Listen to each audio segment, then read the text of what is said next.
Recently, I've been starting off my talks with a consumer alert. And this applies to Canada as well as the US. Beware of Velcro because it's a ripoff. Oh, well, okay. So this is Cayce's Christmas story, and since the Christmas season is going to be coming up here pretty soon, you can take some of this information and spread it around as an inspirational tool to some of your friends who are not into metaphysics. And if they ask where you got the information, you can say, oh, well, I just read it somewhere, and this information came as a result of people looking at the Dead Sea Scrolls. And that'll satisfy everybody's curiosity, and you can slip this information in wherever you think it's appropriate. So we're going to start off tonight, and by the way, I will say we'll go the full 2 hours, and I will take a 5-minute restroom break or whatever about halfway through, just so you're aware of that. I'm going to start off briefly and look at soul groups. Cayce talked about soul groups and how souls came into the earth. He said originally we were all one big super soul group. We were called the morning stars. And this phrase morning stars is actually in the Bible in Job chapter 38, verse 7. And we were all ready to joyfully learn and live, and we were in harmony and in one mind. I kind of equate it, you've seen on television, this massive birds all swooping in one direction and swooping in another. That's the way we were. Or these big schools of fish that all seem to have one mind, and they all swarm one way and swarm the other. Well, that's how we were originally, Cayce said. And then we saw Earth, and some of us liked what we saw here, so we came down to Earth, and we got trapped in the physical being of Earth. And those that were not down here, we saw our acquaintances trapped in Earth, and we decided to get out and save them, and we got trapped too. And ever since, we've been trying to get ourselves untrapped and get ourselves back to being one with God and to being back the way we originally were. Once we got trapped into Earth, this reduced our sense of togetherness and belonging. But even though we were here on Earth and enmeshed in materiality, there remained small group dynamics, such as a race, a neighborhood. We have faiths, we have cultures. These are all small group dynamics. Cayce called these subgroups the generations. And these generations move through the natural cycles of Earth life together. These groups may further divide into families and businesses, teams, sports teams, schools. All of these groups have a collective memory of how life used to be. They may not recognize it knowledgeable in their mind. They might not recognize they have this, but deep inside they recognize of how life has been for them and what they mutually desire and what they mutually detest. A good example of soul groups in the United States was the Spirit of 76.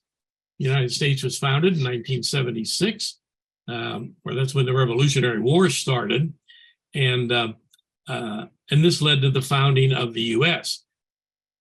And although the people that started the United States had widely different ideas about how to form a new nation, they were in harmony on the ideal of a new nation.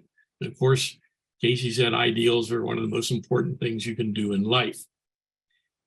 Now, soul groups are not static or rigid because an individual soul has free will to move to another group, to change race, to change religion, to do all this from one lifetime to another. A father and son in one lifetime could be a mother and a daughter in a different lifetime or a different family. So although soul groups are well established and have significant pull on the individuals in them, they do not have greater influence than a person's free will. And as we talked a year ago here on Contemporary Cayce, we talked about the will and how important that is, and Cayce was really big on the will. So having said all this, generally soul groups cycle in and out of Earth together at approximately the same time. But when we say the same time, this means eras and ages, not days and years. Now, most of Cayce's past life readings were for souls who fell into one of two groups. We'll call them Group 1 and Group 2. And so I'm going to list who's in Group 1 and Group 2. You can take this down if you want. It's interesting, so you can decide whether you want to jot this down or not. Group 1 were people from early Atlantis, early ancient Egypt, Persia, Palestine during the time of Jesus, the Crusades, and colonial America. Those are the 6 classes or groups of people that are all within Group 1. Did everybody get that, or do I need to say that again? Maybe you can repeat it again just for slow writers. Yeah, early Atlantis, early ancient Egypt, Persia, Palestine during Jesus's time, the Crusades, and colonial America. Thank you. And as you said, most of Cayce's past life readings were for souls who fall into one of these 2 major groups. So that's Group 1. Here's Group 2. Group 2 is late Atlantis, late ancient Egypt, early Greece, Rome during the time of Jesus, France during the time of Louis XIV, 15th, and 16th, and the American Civil War. So we have late Atlantis, late ancient Egypt, early Greece, Rome, France, and the American Civil War. Now, of course, as with anything, there are exceptions. Some souls changed groups. Some souls decided to skip a cycle, but they generally return to their primary group. Cayce said some souls came to Earth but decided not to incarnate, choosing to remain in spirit and be a helper from a higher vantage point to the souls that were in the Earth. Now, some groups of souls may find themselves together again, and yet they don't really want to be together again. Why is this? Karma. Souls must meet the effects of past actions on each other. And Cayce gave numerous examples of this. One family went to Cayce and said,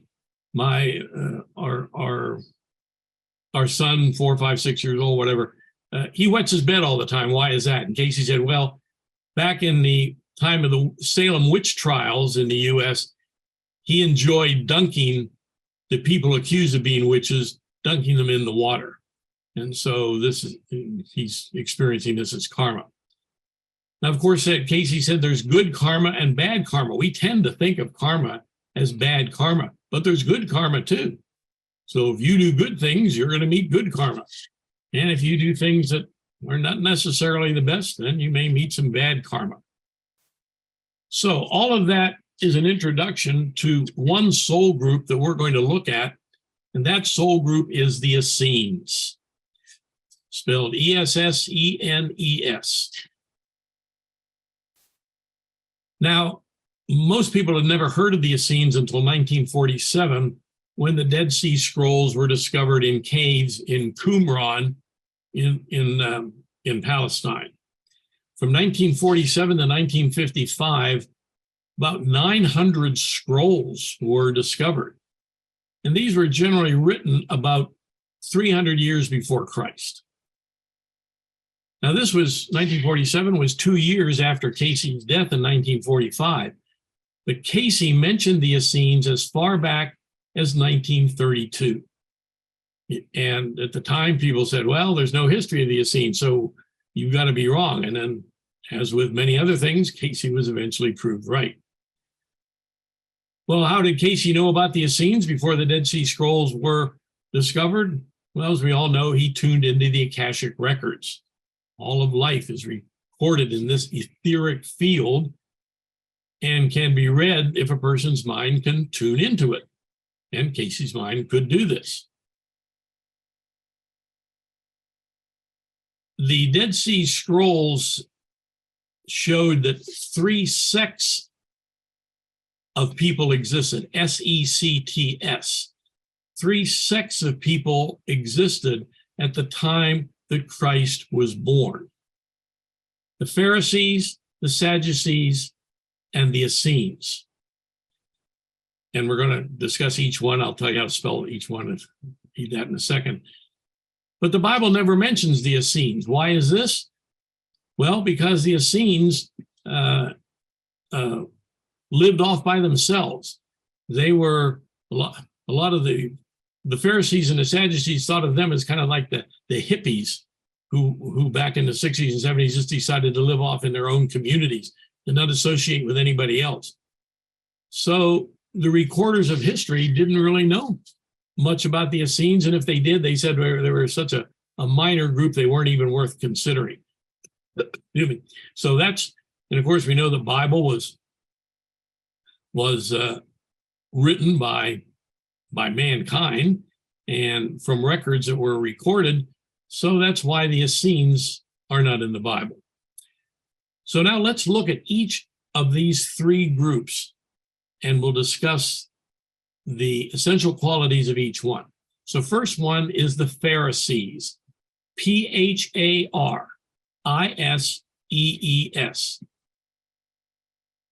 And I'm going to give you all the characteristics of the Pharisees. You might want to jot these down because especially the Bible talks about the Pharisees and the Sadducees, and it'd be nice to know when you're looking at the Bible what the characteristics of these people are. So the Pharisees were the most numerous, far more Pharisees than Sadducees. The Pharisees started about 200 years before the birth of Christ. These were priests, scribes, and common people, and they all believed in the Mosaic law, but they also believed that interpretations by the scribes were equally valid.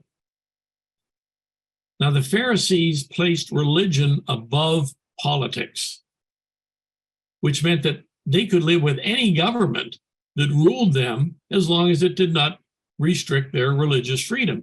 So therefore, the Pharisees got along fine with the Romans because the Romans basically let the Pharisees and the Sadducees do whatever they want. Here's what the Pharisees believed in. They believed in the immortality of the soul, retribution in afterlife. They believed in angels, resurrection of the just. They believed that God cooperates in human acts. They believed in free will. And they believed that the Messiah would free Jews from foreign domination.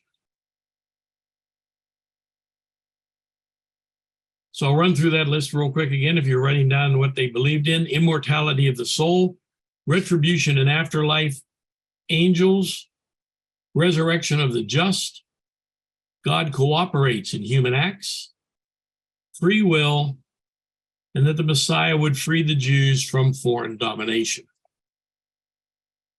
So that's the Pharisees. Now we come to the Sadducees, spelled S-A-D-D-U-C-E-E-S, Sadducees. Now the Sadducees were never numerous, but they were influential because their numbers included the nobility, the wealthy, and the higher-ranking priests. The Sadducees didn't believe in a lot of things. They did not believe in retribution.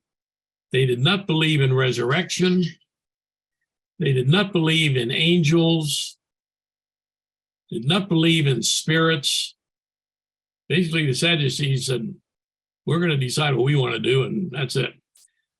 The Sadducees did not believe in scribal interpretation of the law the way the Pharisees did.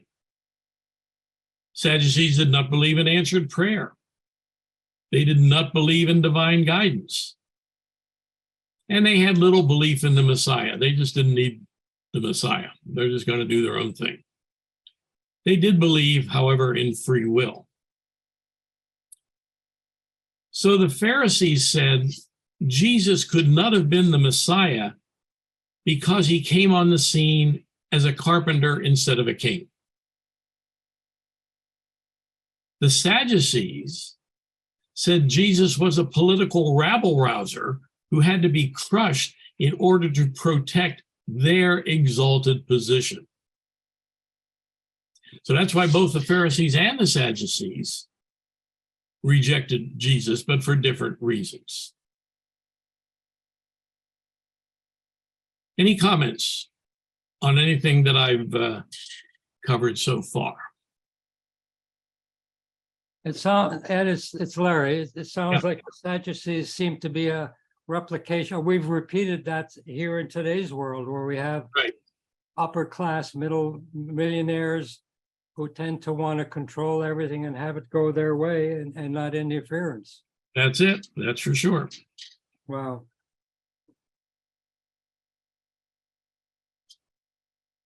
Okay. Well, we'll move along then to the third group, the Essenes. Cayce said the word Essene means expectancy. Essene means expectancy.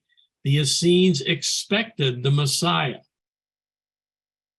The Essenes were sometimes called the Nazarenes because they originally came from Nazareth. The Essenes were basically a large group of serious spiritual seekers. Excuse me.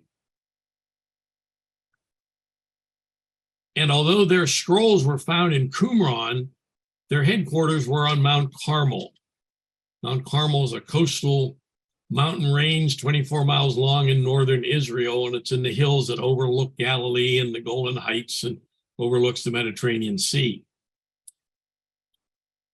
Cayce says that the Essenes were a continuation of the school of the prophets, which was begun by the high priest Melchizedek. Some of you know that was one of the early lives of Jesus. Melchizedek lived from 2250 to 2100 BC, and he broke bread and drank wine with Abraham. And the school of prophets was further developed by the prophet Samuel around 1020 BC. And then the school fell out of favor, and then it was revived again by Elijah on Mount Carmel around 860 BC. Cayce said the Essene community basically existed from 300 BC to 200 AD.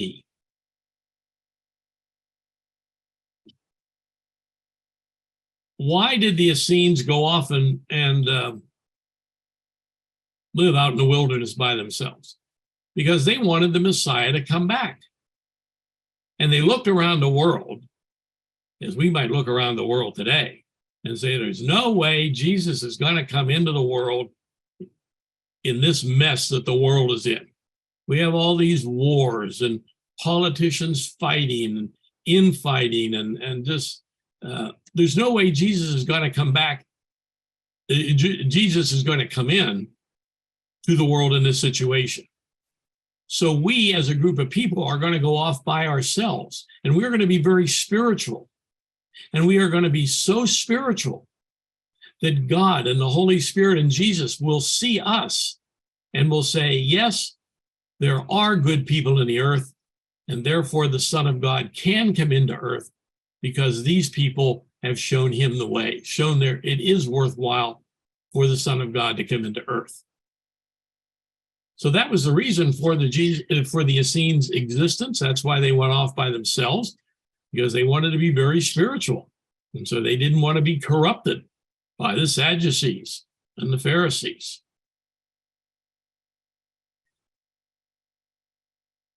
there's confusion and misinformation about the Essenes.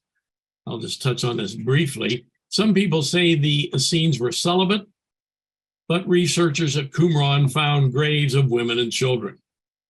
And they also found a scroll entitled Community Rule, which gave instructions for marriage and the raising of children. Some people say that the Essenes were pacifists, but one of the scrolls at Qumran was entitled the War Scroll. And also Qumran was a fortified site, and there was a forge there for making weapons. Scholars agree that the Dead Sea Scrolls were written by the Essenes. The Essenes were wealthy, but they lived modestly. And the reason for a lot of these misinterpretations about what the Essenes believed is the Essenes didn't just have this one community in Palestine. They had communities all over the place, as far away as India. So they had maybe 60, 80 communities, just all over Egypt, India, Persia.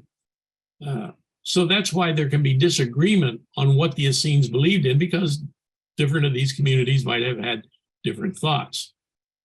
Excuse me, Ed, Linda has a question. Yep. Go ahead, Linda. Yep. Okay, I'm trying to formulate it. Oh, okay.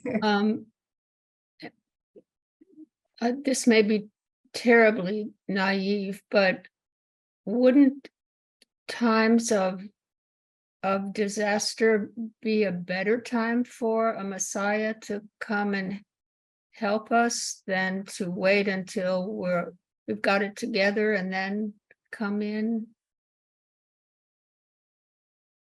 Well, I see your point. Recognize that, again, we come back to karma. A lot of these problems on earth, and of course, a miracle to say all of the problems we have on earth are as a result of karma or bad thinking somewhere along the way. And Cayce would say we have to meet karma. So, yes, Jesus might come in at a time of severe upheaval on the earth to save the earth in one glorious ride across the sky in a chariot situation. And we'll get into that later about the second coming of Jesus. But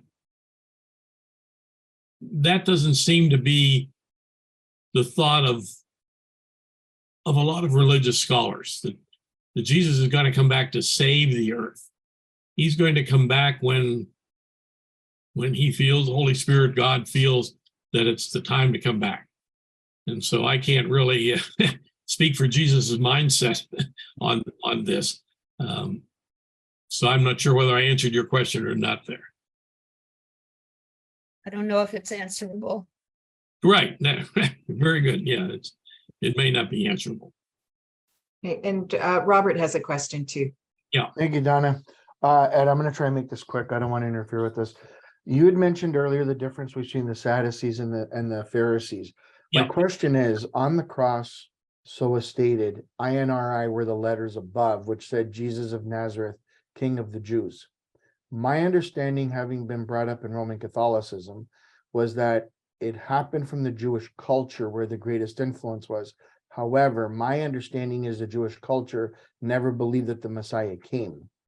So was that a Sadducee influence? Well, yeah, the Sadducees, and it was probably more Pharisees influence, because remember, the Pharisees wanted Jesus to come back as a king, and he didn't. He came back as a lowly carpenter. So they never believed he was king. And the Pharisees were much more numerous than the Sadducees. So you can see how the Pharisees' position would prevail once the Bible was written and in the beliefs of the Jews. Thank you. Okay, the purpose of the Essenes, write this down, this is important. The purpose of the Essenes: individual preparation for spiritual growth. Individual preparation for spiritual growth.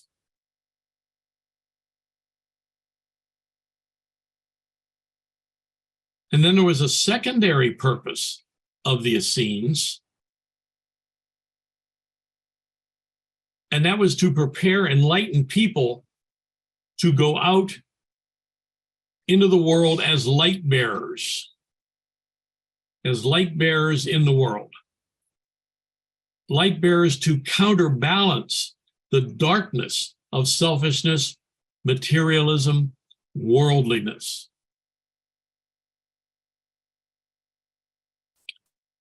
So the purpose of the Essenes, individual preparation for spiritual growth and to be light bearers. Oh, and I accidentally skipped one little part here. I gave you two examples of confusion about what the Essenes believed. Well, there's three more confusions. I'll jump in here. Number 3, which goes back, it's a little bit on your notes there.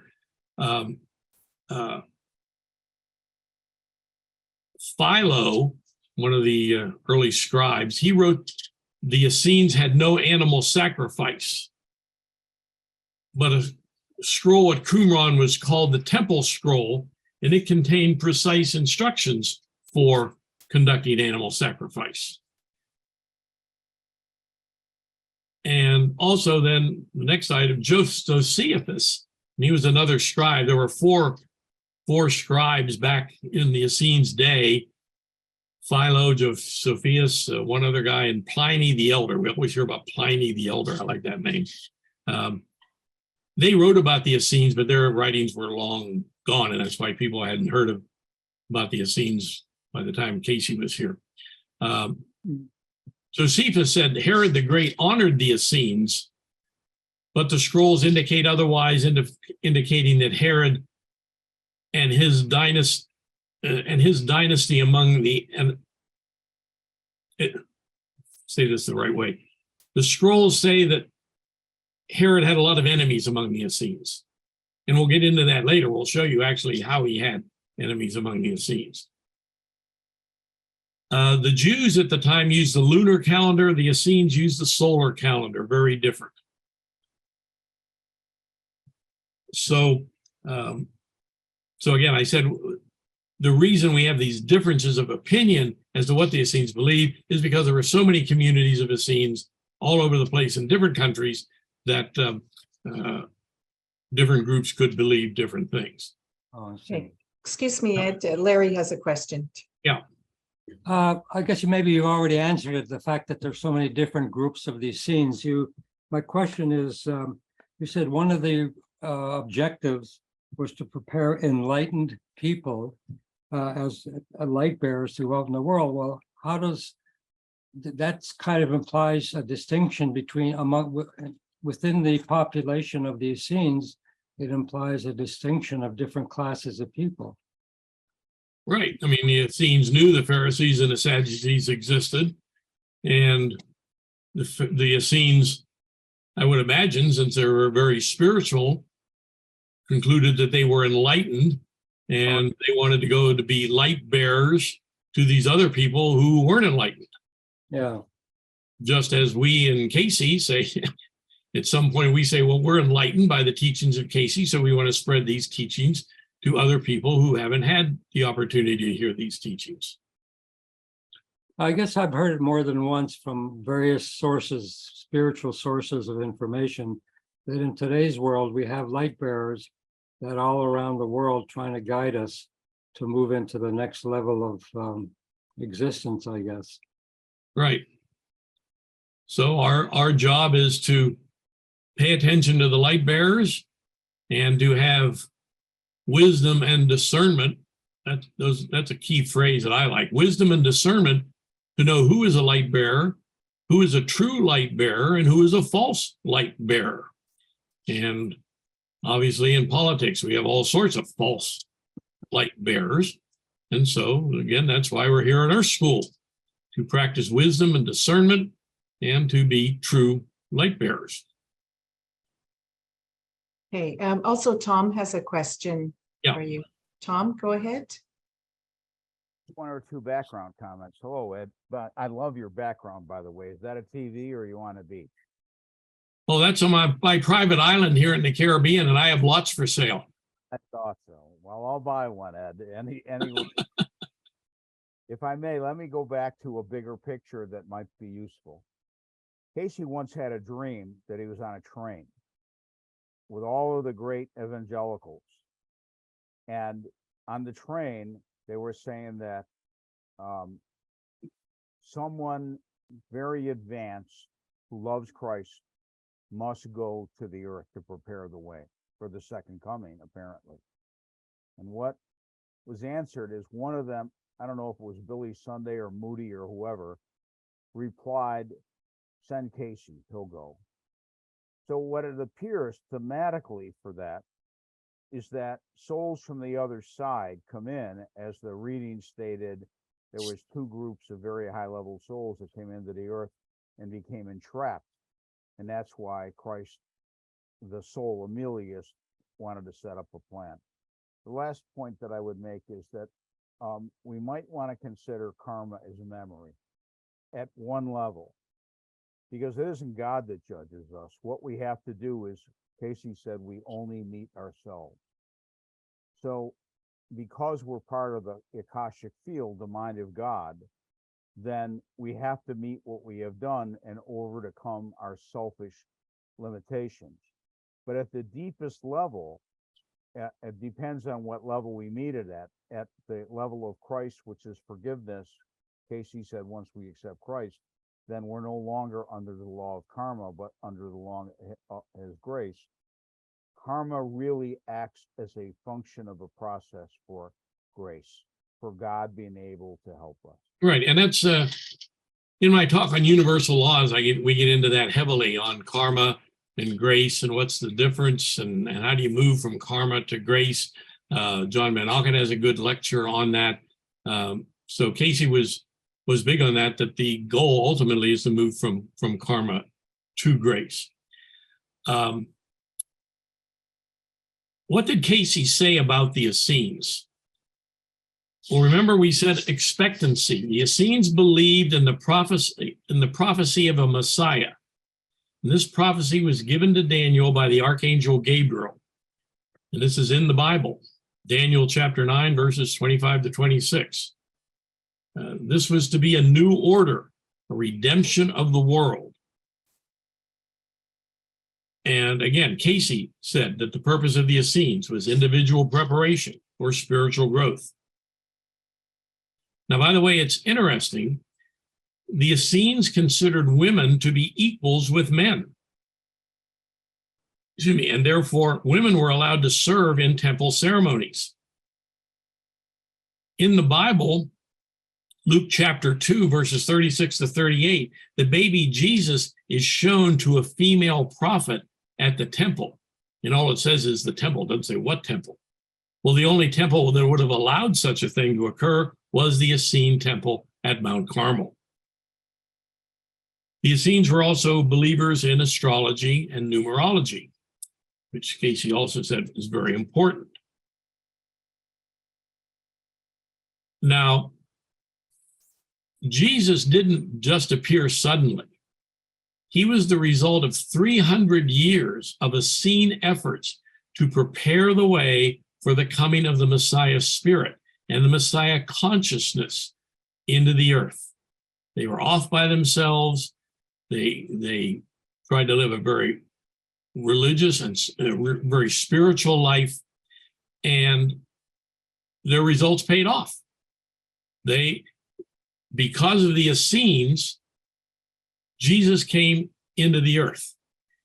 And so we are very grateful to the Essenes for this, because if the Essenes hadn't existed, if this group of people just said, well, we're not going off by ourselves, we're just going to live the way the Pharisees and the Sadducees, and we're going to live among them and just do their thing, who knows?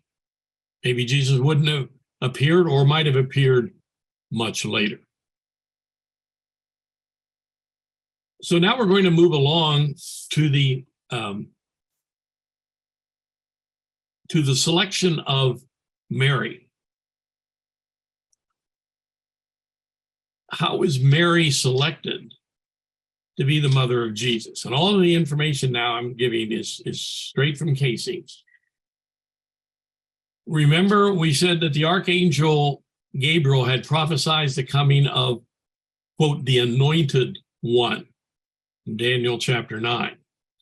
Now, the anointed one translates to Messiah in Hebrew and Christ in Greek. So the Essenes were looking for a special young woman who would be the channel of a light teacher from God. So how would the Essenes find such a person? The Essenes set up special training of certain girls that were called holy girls as possible mothers for the Messiah. So how does one get to be a holy girl? Well, parents would bring their daughters to the leaders of the Essene community, and the leaders would determine whether these young girls had the potential to be the mother of the Christ. So the parents would dedicate their daughter or daughters at a very young age. And then the elders of the Essene community would determine whether they're going to accept this girl or not. They didn't accept all the girls. They just accepted a few that in their mind, and maybe they prayed about this, who knows? We don't know how they selected them, but they selected these girls to be candidates to be the mother of Jesus. So the parents made this dedication commitment when the girls were 4, 5, and 6 years old. Later, when the girls were older, they would make a personal commitment. They would make a personal commitment for being channels for what Cayce said were either general services or special services. And I'm not sure what those are. We're not going into that. But the girls would make their personal commitment. These girls were chosen, 12 girls were chosen, and they would go through this training. They were chosen between the ages of 4, 5, and 6, and they would go through training till age 16. And once they reached age 16, their special training was done, and they would leave, and more girls would come in. So this pool of 12 holy girls was constantly evolving. Girls would graduate out, new ones would come in. And this went on for 200 years or more before one was actually selected to be the mother of Jesus. So for the Messiah's birth, we have our 12 young girls that are in training, were dedicated by their parents, and then permanently committed themselves. Now, what was the training for these 12 girls? And of course, Mary was one of these 12 girls.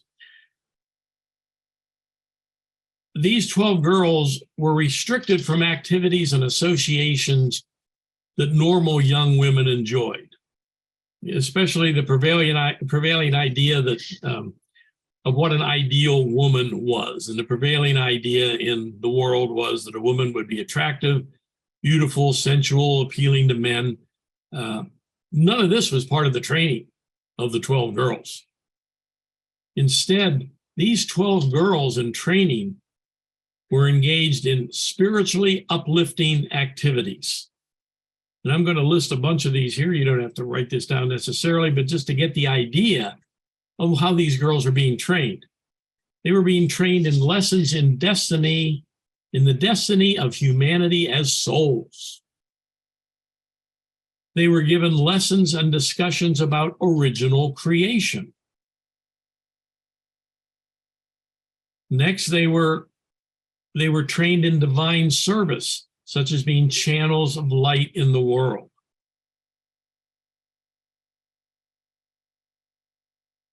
Fourth, these girls would listen to music that raised the soul and the mind. Number 5, these girls were constantly praying and singing. 6, they were trained in the caring for others. 7, they were trained in doing good in the community. 8, they were practicing the fruits of the Spirit. Fruits of the Spirit are in the Bible, Galatians chapter 5, verses 22. There's 9 listed in the Bible. There's a whole bunch more. Cayce had more fruits of the Spirit. We're going to get into fruits of the Spirit for the end of our talk here. And finally, number 9, these 12 holy girls drank no wine and had special foods. So we can see from this list that these 12 girls were very busy. They weren't just sitting around praying and meditating. They were very busy. So next we come to Mary herself.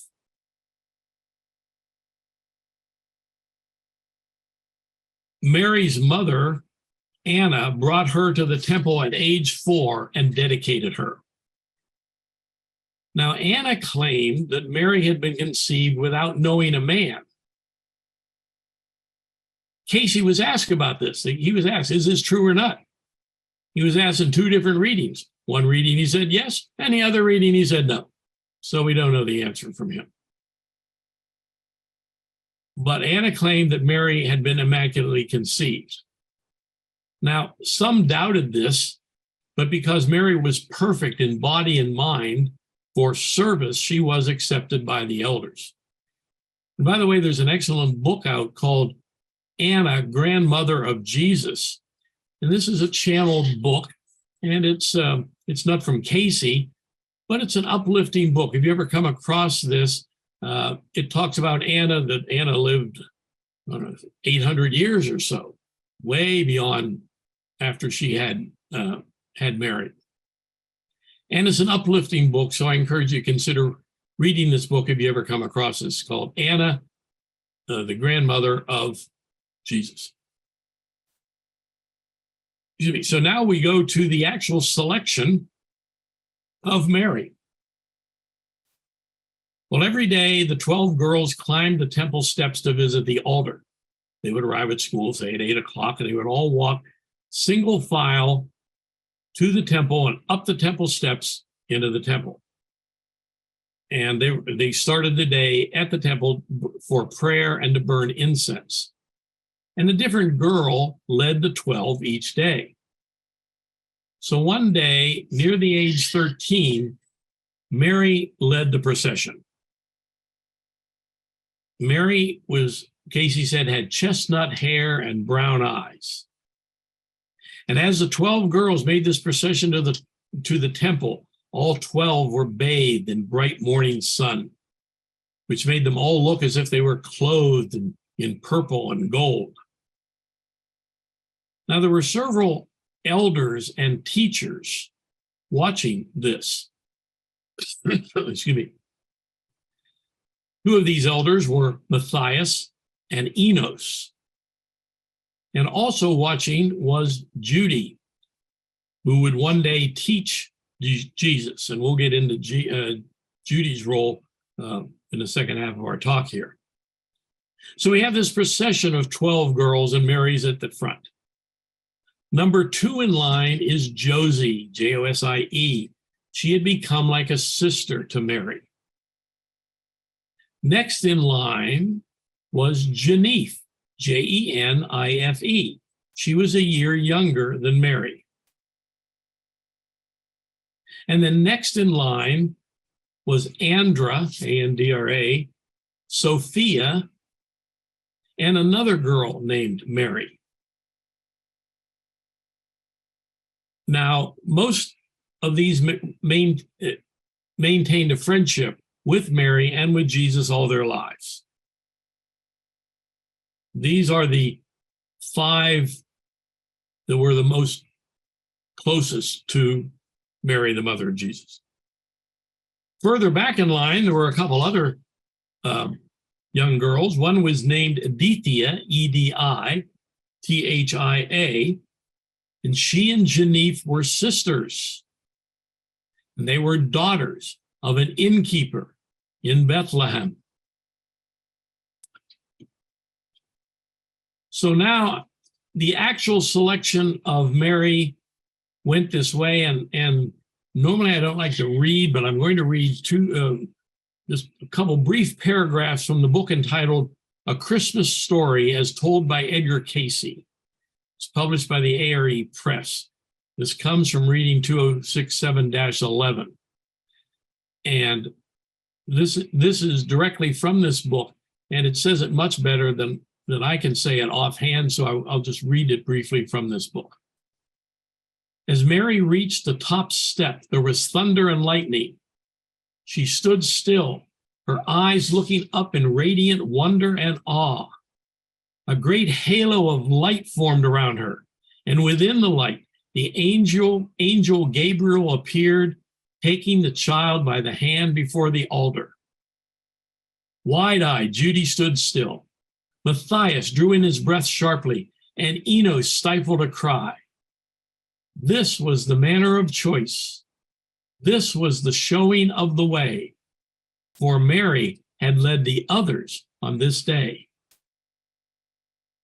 After a moment, the vision ended, and Judy directed the girls to take their usual places.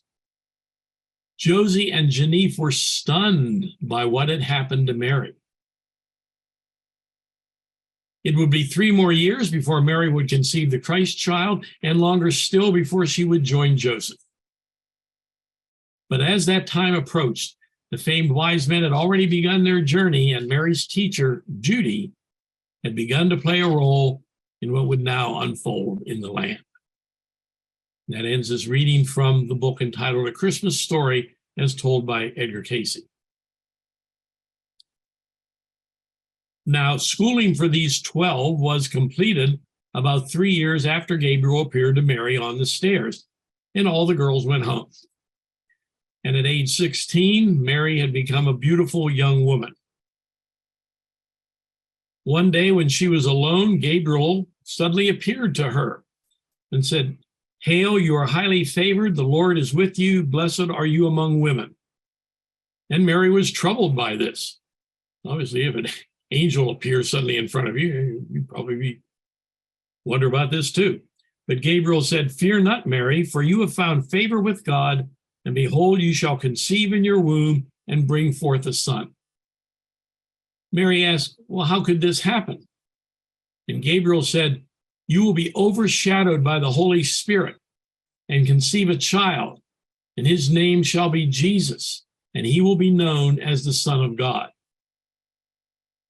And he also said that Mary's cousin Elizabeth, who many thought was too old to have children, was now expecting a son, who turned out to be John the Baptist. Now let's briefly look at the idea of immaculate conception. Some said at the time, maybe some still do today, that immaculate conception was not in compliance with natural law. But Cayce said that spiritual conceptions were natural. They were natural as demonstrated by the projection of mind into matter. Remember, we talked about when we were all the morning stars and we were floating around the universe and we projected ourselves into matter in the earth. So that shows that spirit can project into matter, and that's how immaculate conception occurs, spirit projecting into matter. Very similar to the way the first souls came into earth. Now, of course, if you're trying to explain this to someone that's not into metaphysics and not into Cayce, then that explanation won't fly. But for we who are in Cayce, it makes obvious sense. So the Immaculate Conception means that the physical and the mental are so attuned to spirit as to be quickened by it. That's a term people use, quickened by it. So the soul of Jesus could come into the earth through the attunement of Mary to spirit. That's what Cayce said about Immaculate Conception. Sorry, Robert has a question.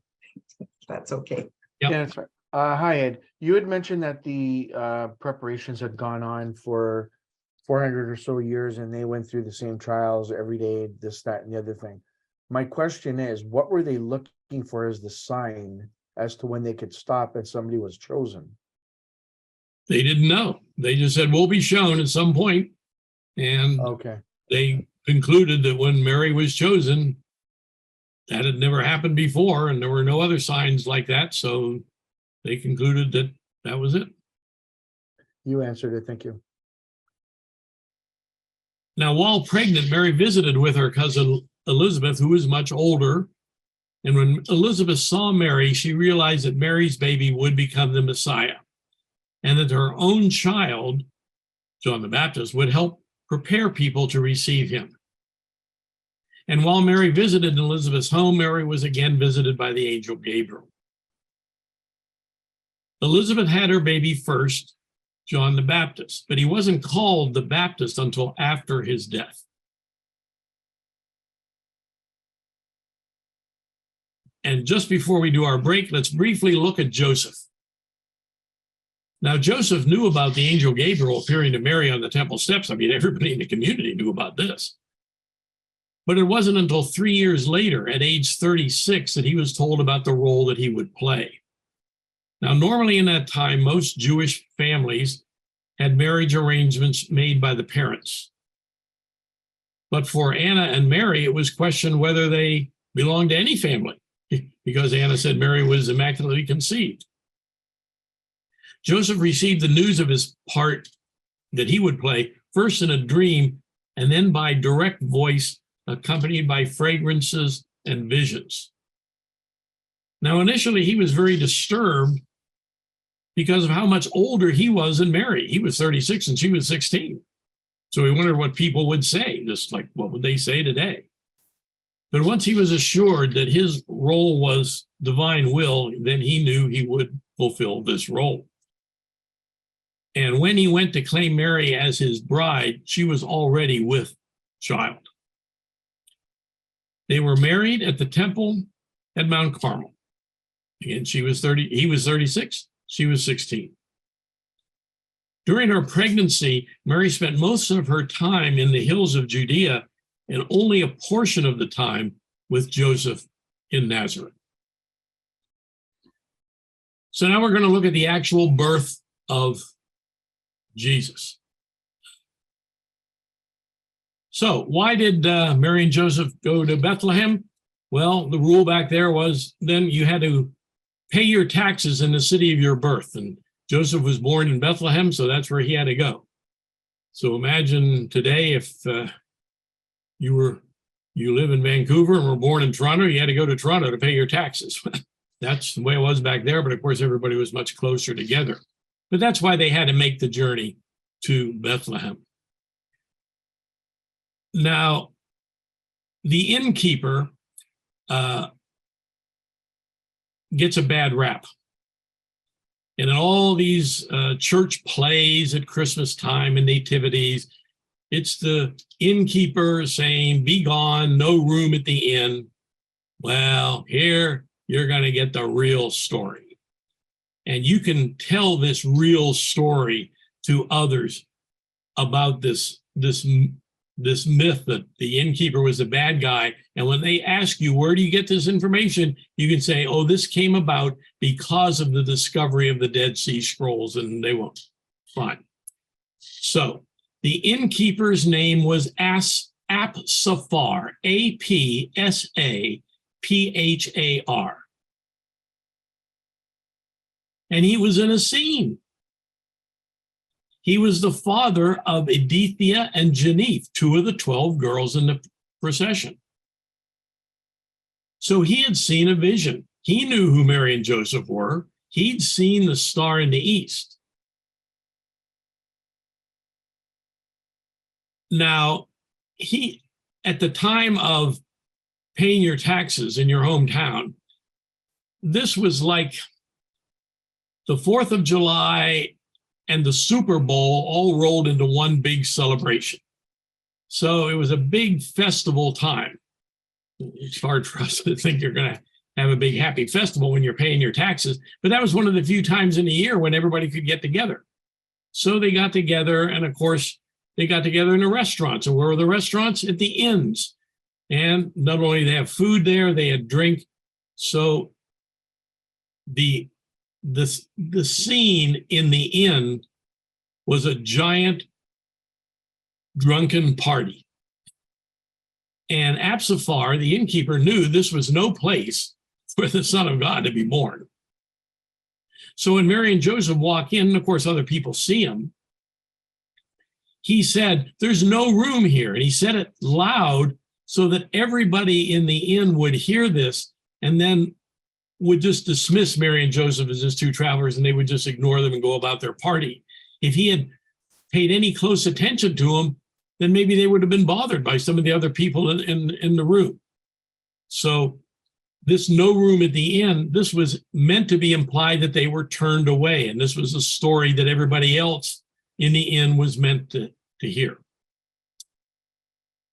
Absafar had another daughter.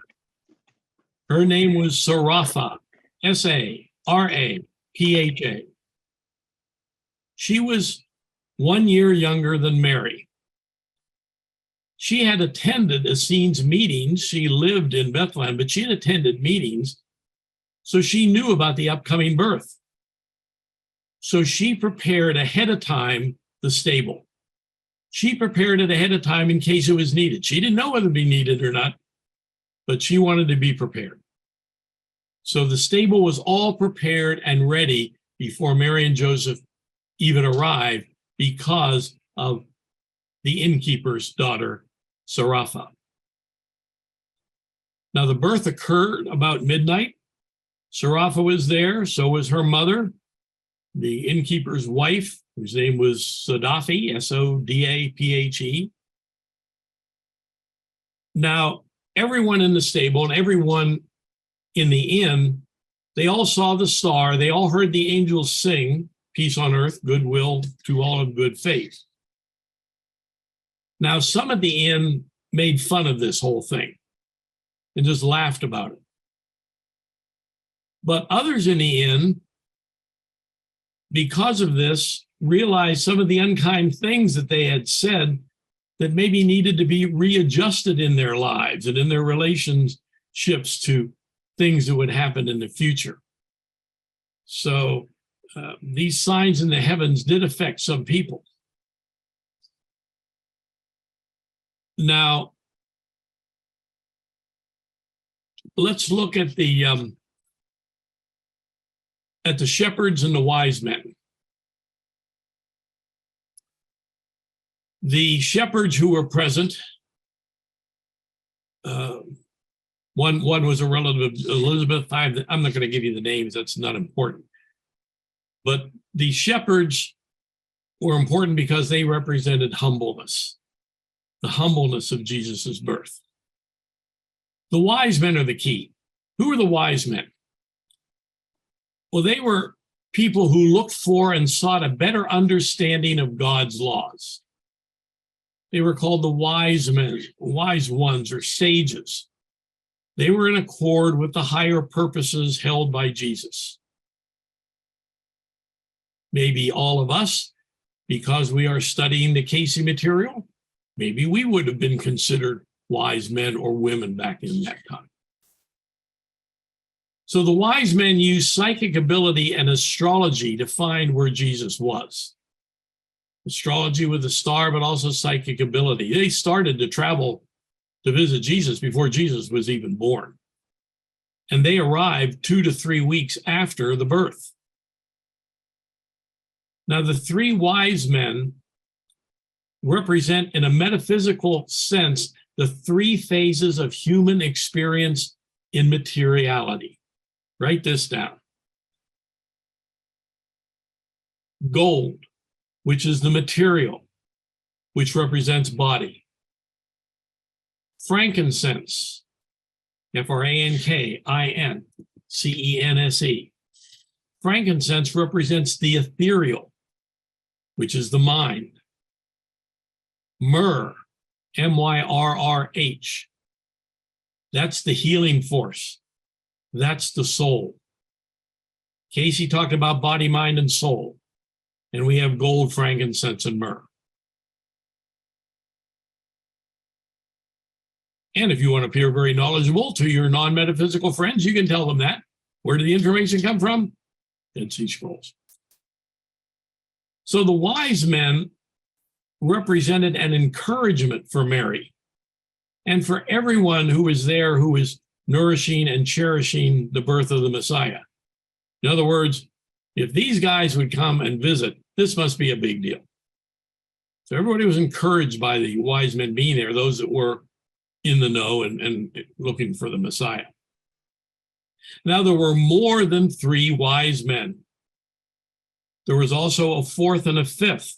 And then there was a second group of wise men. And these wise men came from all over. They came from Egypt, Persia, India, Gobi, or the Gobi Desert. They even came from Indochina. So the Magi kept coming back several times to visit Galilee, to visit Jesus and his family, and would be different wise men at different times because they wanted to keep up with Jesus's progress. Cayce said the wise men came at least 5 times, and it wasn't always the same people every time. Now, at age 12, which was the age of maturity then, like age 18 is today, or 21, age 12 then was the age of maturity. At age 12, the Magi took him to their temples in Persia, India, and Egypt. And this is from Cayce's reading 2067-7. And they took him there for final training.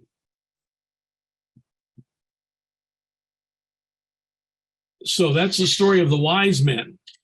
Any comments on the wise men?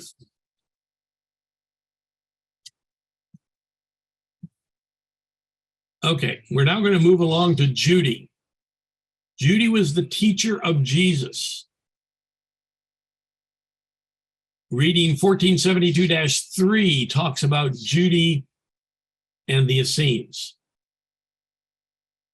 And also there's another reading, 1010-17. At the time of Mary's selection on the stairs, Judy was 21, and she was one of the teachers at the Essenes temple on Mount Carmel. So she taught all 12 girls. She was one of the teachers. But Judy eventually, as she became older, became the formal leader of the Essenes. She wound up leading the entire Essene community. And she also became the primary teacher at the Essenes temple. She also became a healer and a prophetess. She could prophesy. And she was one of the primary contacts for the Magi. The Magi wanted to better understand the meaning of Jesus and of the birth. And so she was one of the contacts for them. Judy's greatest role was as a teacher of young Jesus, especially between the ages of 12 and 16. It was Judy who reconnected Jesus with the Magi when he became of age, i.e., 12 years. And she was the one that arranged for him to go with the Magi to study in the East, because she wanted him to study astrology. Judy's powers were supernatural. Cayce said, here's a quote from Cayce. Judy's experience at that time was such that she might be present in many places without the physical body being there. Cayce said she and Jesus could have conversations during a ministry wherever he was, while she remained at the temple at Mount Carmel, because she could locate herself in 2 distinct places at the same time. So what did Judy teach Jesus? Cayce said she taught him in her home about the prophecies pertaining to the mission of the Messiah and the preordained experiences that the Messiah would suffer. Now, it's interesting. Cayce was asked, why wasn't Judy born a boy? And Cayce replied, it was from the powers on high, and it demonstrated God's view of women's place in the affairs of humanity. Remember, the Essenes considered women equal with men. So, and so does God. Cayce said this is God's example of proving this. Cayce said male dominance was due to man's misconception over women's role in the fall in the Garden of Eden. Everybody blames Eve. So the women are to blame, so they're second place. Cayce said, this is man's misconception about what happened in the Garden of Eden. Now, again, the Essenes considered women equal to men, even had women priests, women prophets, and this was at the temple in Mount Carmel, not the temple in Jerusalem. No women were allowed to be priests in the temple in Jerusalem. Now, one side note here, in the books of Roman Catholics and Eastern Orthodox Christians, there is a book called the Book of Judith. This book was written 100 years before our Judy, our Essenes Judy. So the Book of Judith is not about her. But it is a great book. Martin Luther translated it, put it in his Bible. And this Book of Judith is considered by most scholars as a creative history with inspiring stories. So our Judy may have been named because of this book. We don't know, but it's just a theory. Now, we remember from the Bible that the wise men first went to Herod.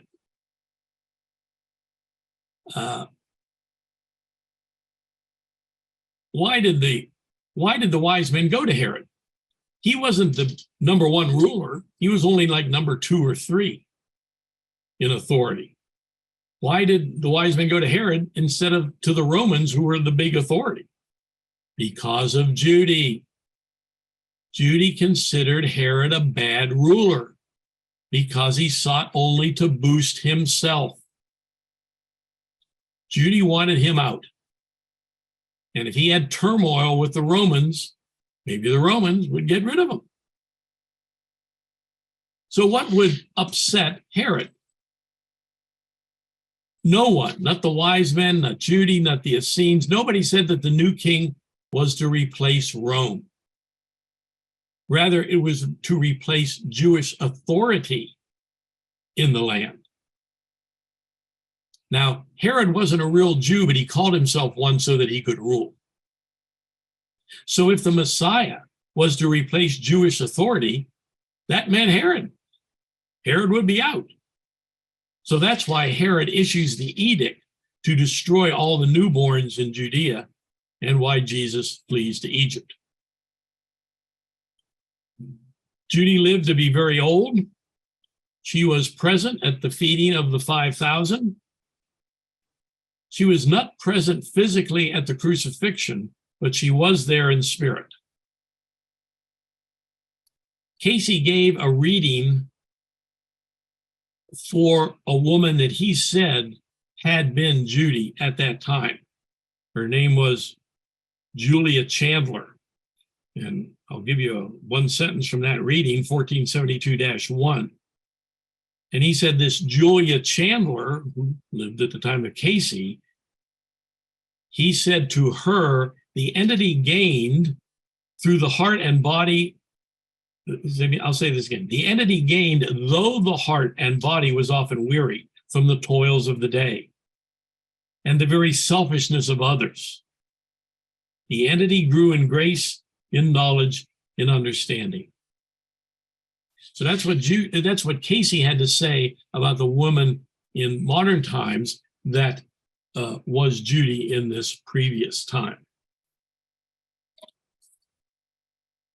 Any comments or anything we've said since we resumed here? Or questions?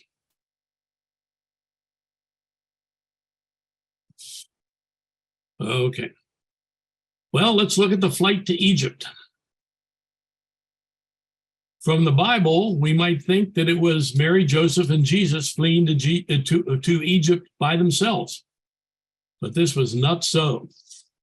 Cayce said the Essenes were committed to protecting the Messiah, obviously. So groups of Essenes both preceded and followed the families to Egypt.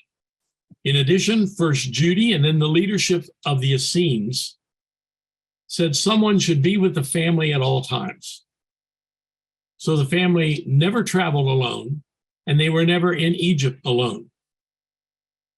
Now, the person that was selected to always be with the family was Josie. Remember, she was number 2 in line, right behind Mary, and she was like a sister to Mary. The trip to Egypt was made only at night. And they finished near Alexandria, where the great library was, because Judy wanted Jesus to be exposed to teachings in the library. Well, he couldn't have been exposed at that really young age, but eventually.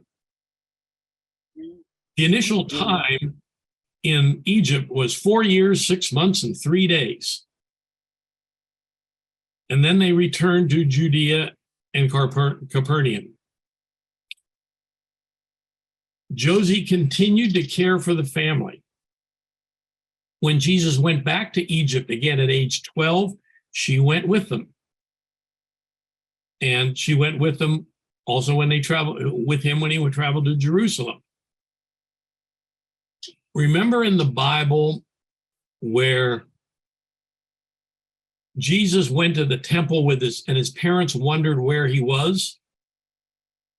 Well, they wondered where he was because they thought he was with Josie, but he wasn't. He was off by himself, and that's where we had to throw in the comments about the money changers and all. Now, eventually, the leadership of the Essenes told Josie that her job was done, but she chose to remain with the family anyway. Josie never married. When Jesus was crucified, she is the one who brought the spices and ointments to prepare the body for burial. Josie was faithful to the end.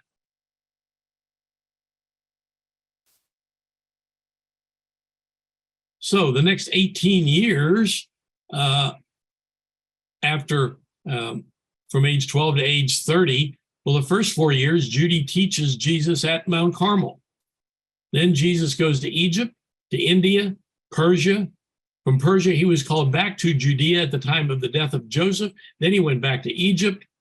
And then at age 30, his ministry began. I have a question, Ed. Yep. It's Larry. During all of this, I think you said it earlier on, that early in Jesus's life, he was told about his role and how it may terminate on the cross. And then through all this training and all the travels to and from Egypt and eventually to India and wherever else he went, is there anything in Cayce that, in terms of Jesus, did he ever have a reaction to his role, or did he just accept it as part of his destiny? In other words, as he was being taught, what was his reaction? Yeah.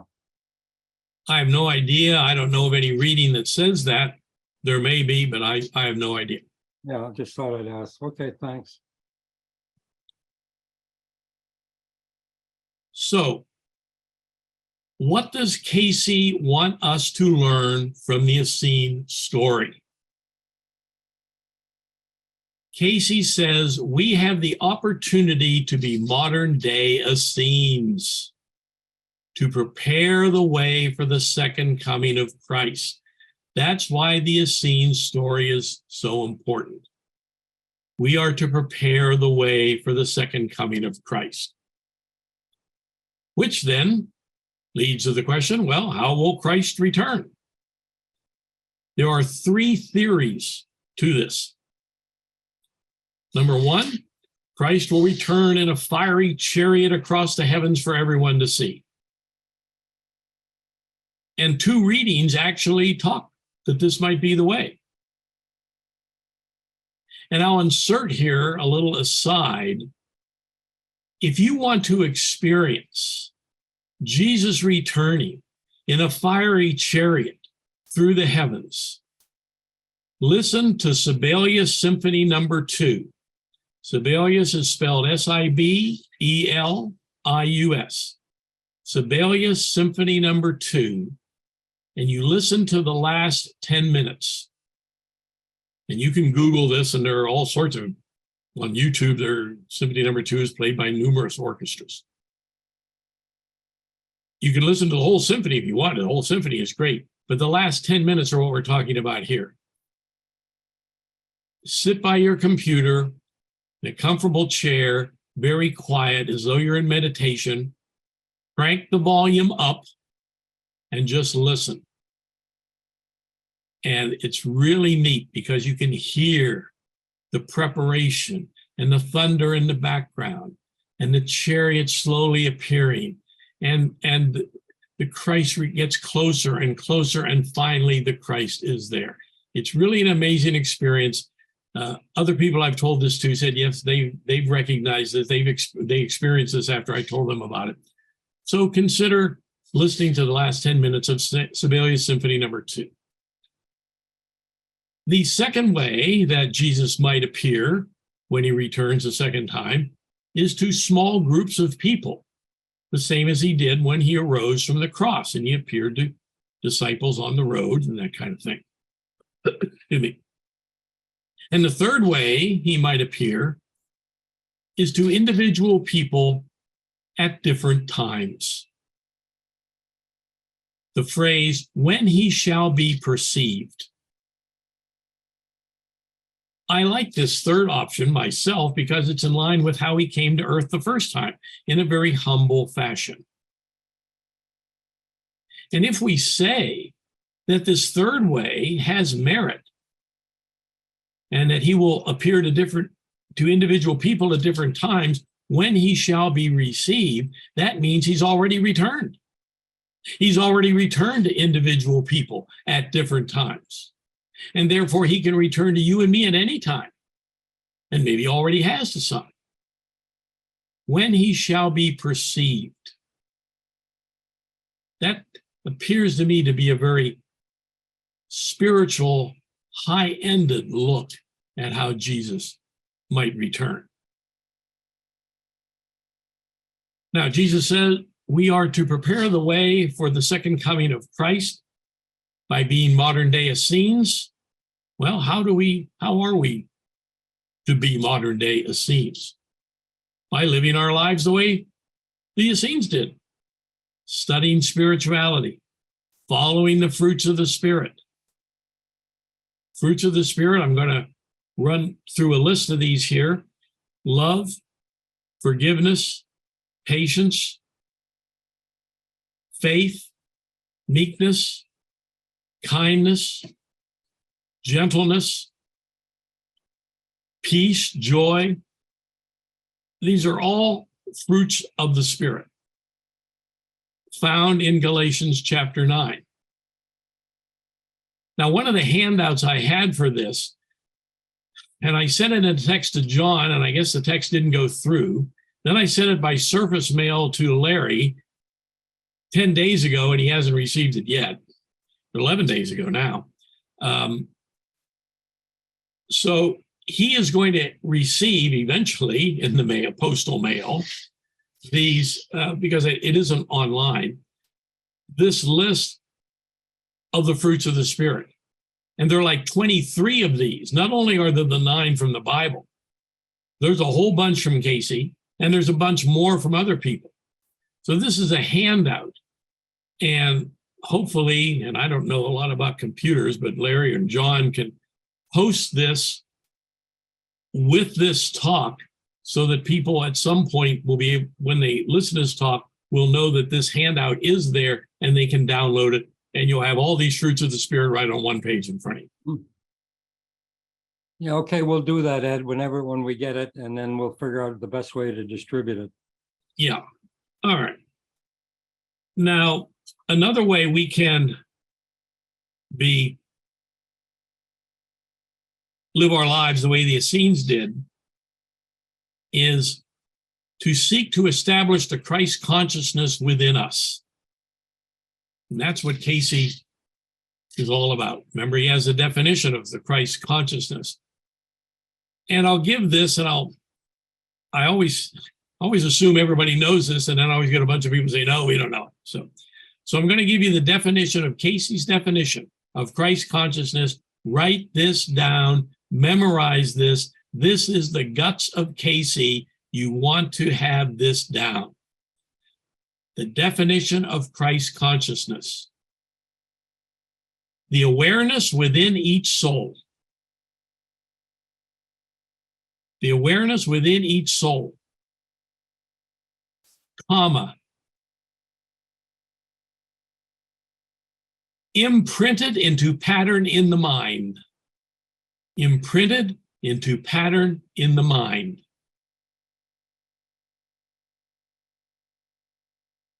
Comma. And merely waiting to be awakened by the will. And merely waiting to be awakened by the will.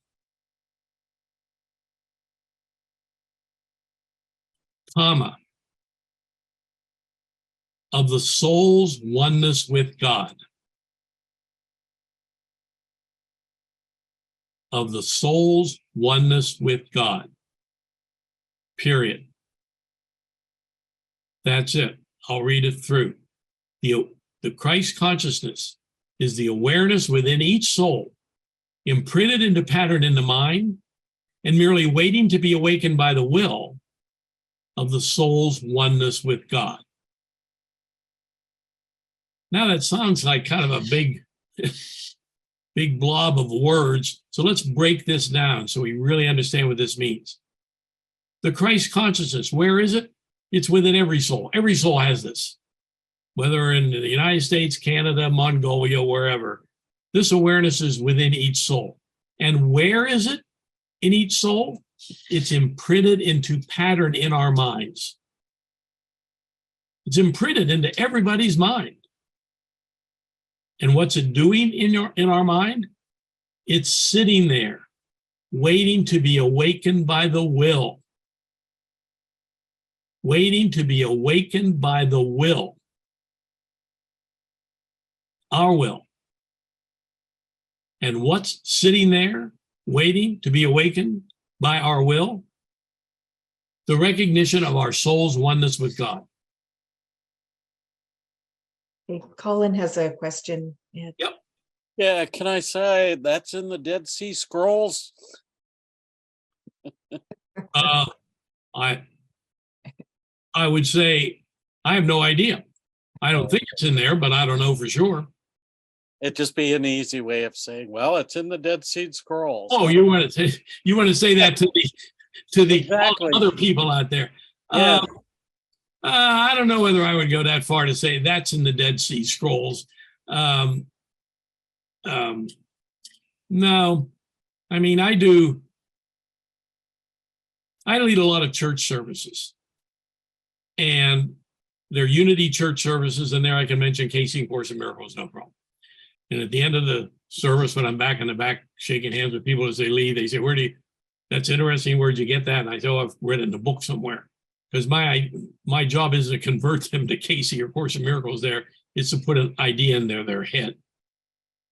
So I will give this definition of Christ consciousness in a sermon, and I will do a sermon on Christ consciousness called Seen with the Vision of Christ.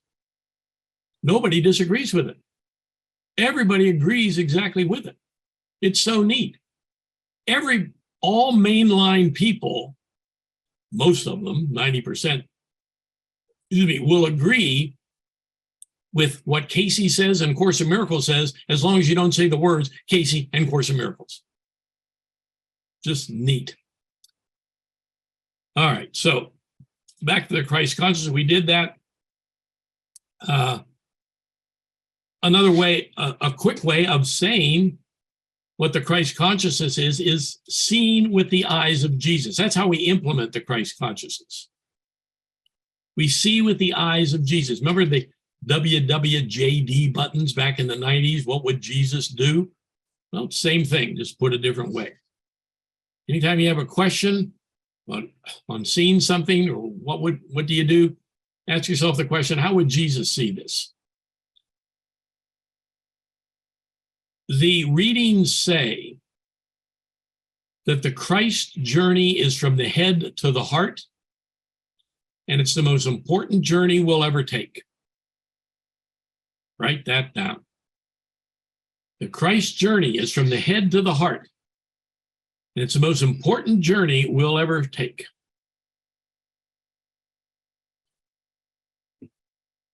There's also the law of Christ consciousness. Write this down. The law of Christ consciousness. As you become aware of your oneness,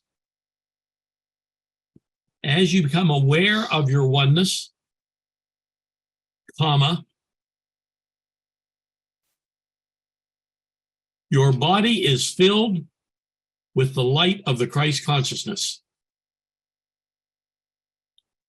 Your body is filled with the light of the Christ consciousness.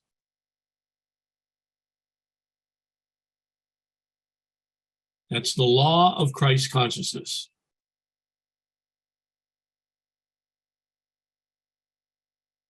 I want to give you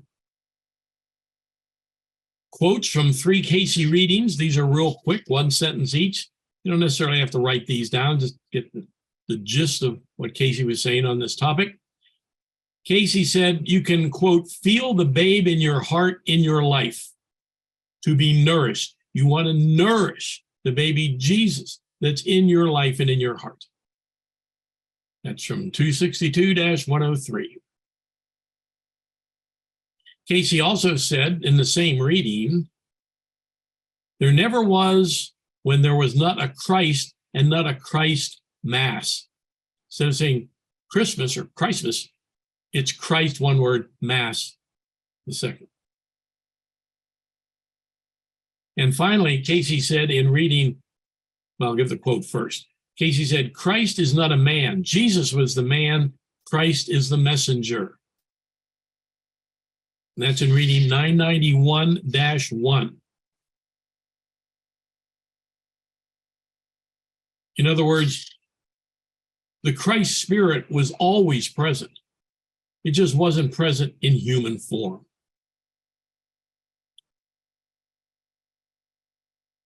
Cayce also said that Jesus would come again, quote, when those that are his have made the way clear, passable. 262-49. In other words, he's saying exactly what the Essenes did. The Essenes made the way passable for the first time, and we are to make the way passable for the second time. Right there in 262-49. And Cayce says, he cannot come again until there is the seeking for him.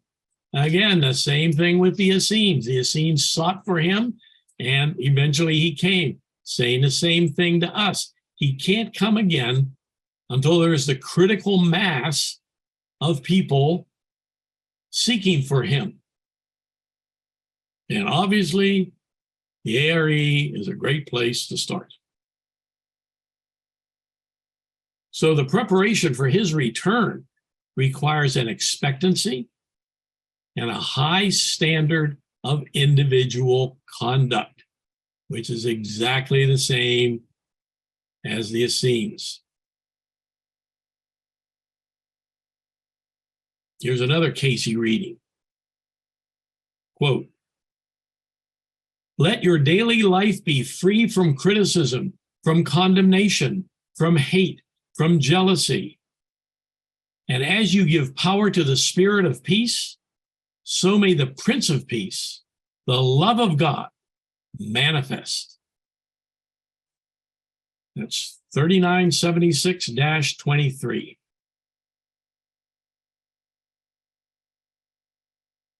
In my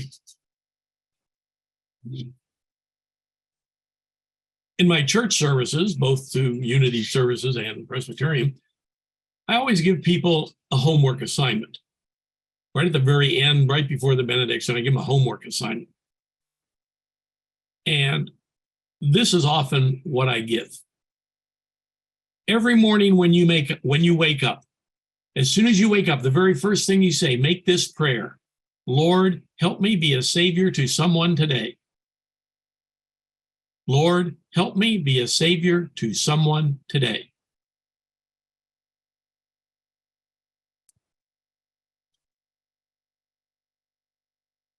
Any comments or questions or thoughts? There's a question in the chat by Colin. Yeah. How many thousands of Essenes would have existed then? Ooh. I don't know. I don't know. There, with these communities all over the place, there were a lot of them, but the population of the earth, obviously back then, was not near what it is now. So I just have no idea. I don't. This probably wouldn't be in the scrolls. I don't know that that's in the reading, so I just don't know. Okay. And Robert has a question too. Yeah. Hi, Ed. It just hit me when you said any questions. What sect was Nicodemus from? Don't know. He was a If you- Pharisee. That's my understanding. Okay, Okay. because he was the one that had that conversation, but he went at night, and I read somewhere he went at night because he didn't want to be seen in public from his group that he was actually associating with the master. Right. So that conversation was about men being born again. And just by numbers, we said the Pharisees far outnumbered the Sadducees. So just numerically, it could be logical that he would be a Pharisee. No, it specifically says so in John 3, verse 1. There was a man of the Pharisees named Nicodemus. Oh yeah, I forgot. Very good. Very good. And I would also have a comment. We talked about Jesus coming if there's great wars or something like that, and that would go against natural law, like the law of attraction. That again, it would be the Essenes bringing in Jesus through raising the vibration for his That's a coming. good point. Yeah, that's a good point. And Tom wanted to comment.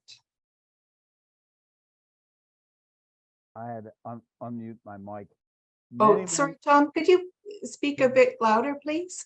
Okay, can you hear me now? It's a bit better, yeah. Okay. Many years ago, I had read an account of the conversation between Jesus and Nicodemus. And one of the things is biblically, it's very important on placement, on going out in the desert, what this means, what going up on a mountain, what going down into the well when Joseph got thrown in. And if you remember, Nicodemus came to Jesus in the middle of the night, where normal topics are not discussed. So when Jesus asked him the question, how is it you can enter your mother's womb a second time? How must you be born again? Jesus, in this original account, reportedly, and I can't tell you, I don't have it in front of me, and I've never been able to find it again, is reportedly said, you are a member of the Kabbalah and you do not understand these things. Now, there are multiple groups, but there's also in Judaism, as Ed pointed out, but there's also an esoteric level, which was only taught reportedly to men only, and they had to be 40 years old. And to this day, the Hasidim understand reincarnation. There's a fellow on YouTube, he's a Rabbi Glaverson, and he says why reincarnation isn't taught, quote, to the masses. So that conversation has esoteric connotation. Okay. Very good. I mentioned at the start, I have about 10 minutes of bonus time, and I want to get this in here. And this may go faster, maybe down to 7 minutes or so, but I want to get this in. This is extra material that kind of applies, but doesn't apply in the sequential order that we gave the talk. So Mary eventually had other children. She had James 10 years after her marriage, and then she had Jude and Ruth.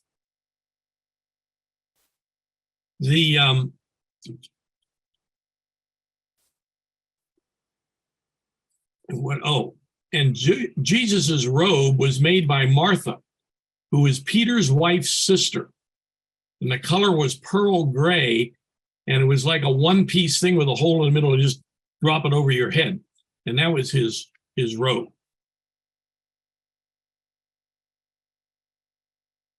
The book of Luke is interesting. In 1935, Cayce was asked what his name was in the earth at the time of Jesus.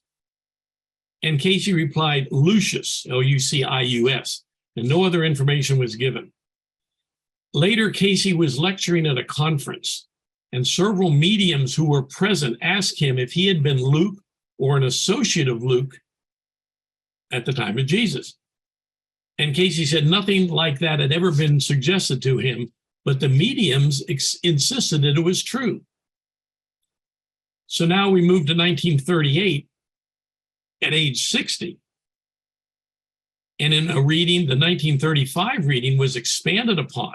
And Cayce is told that he was Lucius of Cyrene, Lucius, Cyrene, Cyrene. He was bishop of the church at Laodicea. And this reading ended by the source saying, it may be questioned by some as to why such an outstanding experience of the entity now called Cayce should not have been given before, i.e. in 35. Because if it had, there would have been a puffing up. That's from reading 294-192. In other words, Cayce couldn't have handled it in 1935. So that's why this information wasn't given until 1938. And a few months later, in a reading for one of Cayce's friends, the question was asked, who actually wrote the four Gospels? And the answer given was Luke was written by Lucius rather than Luke, who was a companion with Luke during the activities of Paul. So, based on this, Cayce either wrote the book of Luke or contributed to the Gospel of Luke. Interesting idea. Next, incarnations of Jesus. Cayce readings indicate that Jesus' soul lived as many as 30 different lives, and 10 were clearly identified. I'm not going to list them here because this is the second handout that I've sent to Larry that hasn't arrived in the postal mail yet. And so, Larry, when this arrives, if you can post this along with that Fruits of the Spirit handout, these are the two handouts that go along with this talk. And there are 10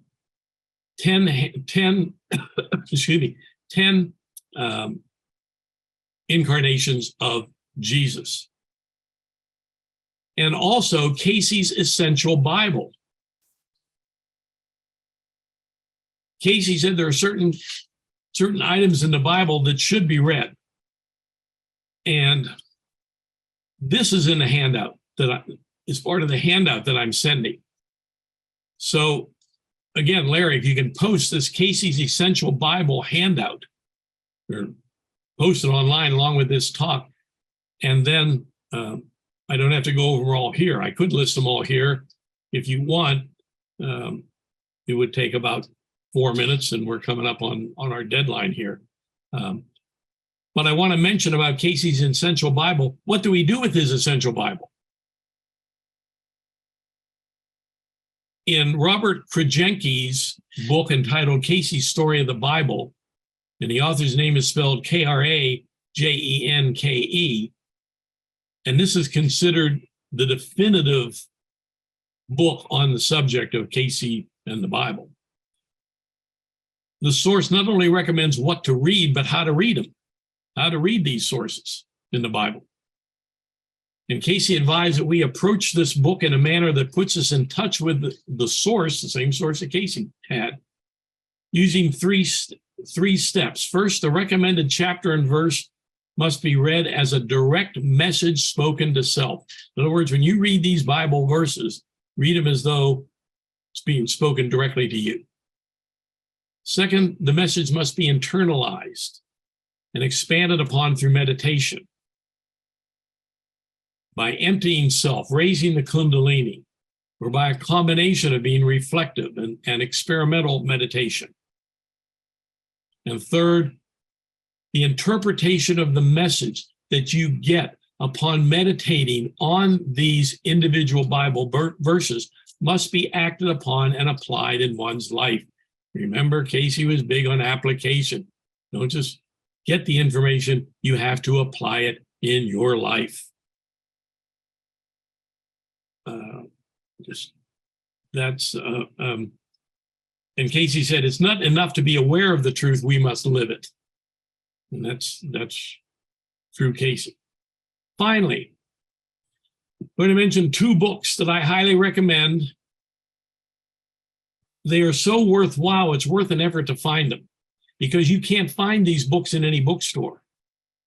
You often can't even find them online. But if you can find it, they show up online sporadically here and there, and they're worth finding. The first book, and I'll hold it up, The Magian Gospel. Magian Gospel by Brother Yeshua. This is a book that a man named Charles Wise received in his head. It was he received it, and it's Jesus sitting there at a table with you one-on-one, talking to you about all the experiences he experienced. Imagine if you could sit at a table with Jesus and ask him any question, and he's going to say, yeah, this is what I was thinking when I fed the 5,000, and this is what happened when I was in front of Pontius Pilate. There's a conversation. That's this book. The book is really, really neat. And the second book is called Picture Windows on the Christ by Charles Wise. Both books are written by Charles Wise. His name just doesn't appear on the first book, The Magian Gospel. Picture Windows on the Christ has a slew of chapters, and every chapter is you sitting one-on-one with someone that was in Jesus' life. So if you want to sit and talk to Judas, there he is, or Pontius Pilate, or what did Mary, mother of Jesus, what did Mary have to say? What were her thoughts? Simon Peter, what about the woman at the well? Every chapter, and there's like 40 of these chapters, is a little one-on-one conversation of you and this other person. It's really neat. So it's worth hunting for these books. Now, people that have searched for these books, sometimes they'll go online, and while I'm doing this talk, people will go online and see if they can find them. Sometimes they can, sometimes they can't. If you can find the book, get it right away, because it's going to be gone. It hasn't been republished. You can't order it from Barnes & Noble. Their suppliers don't have it. And so it's difficult to find. You may go 6 months and it doesn't show up, and all of a sudden you Google it 8 months from now, and there's a copy somebody threw in from an estate sale somewhere.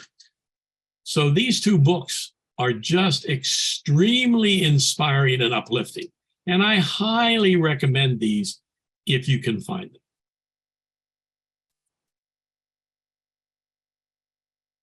I want to thank you all for being present tonight and having me back again. And I'll stay here as long as you want if you have other questions or comments. And as long as Larry and John want to keep this running, why, I'll be glad to sit here and with you.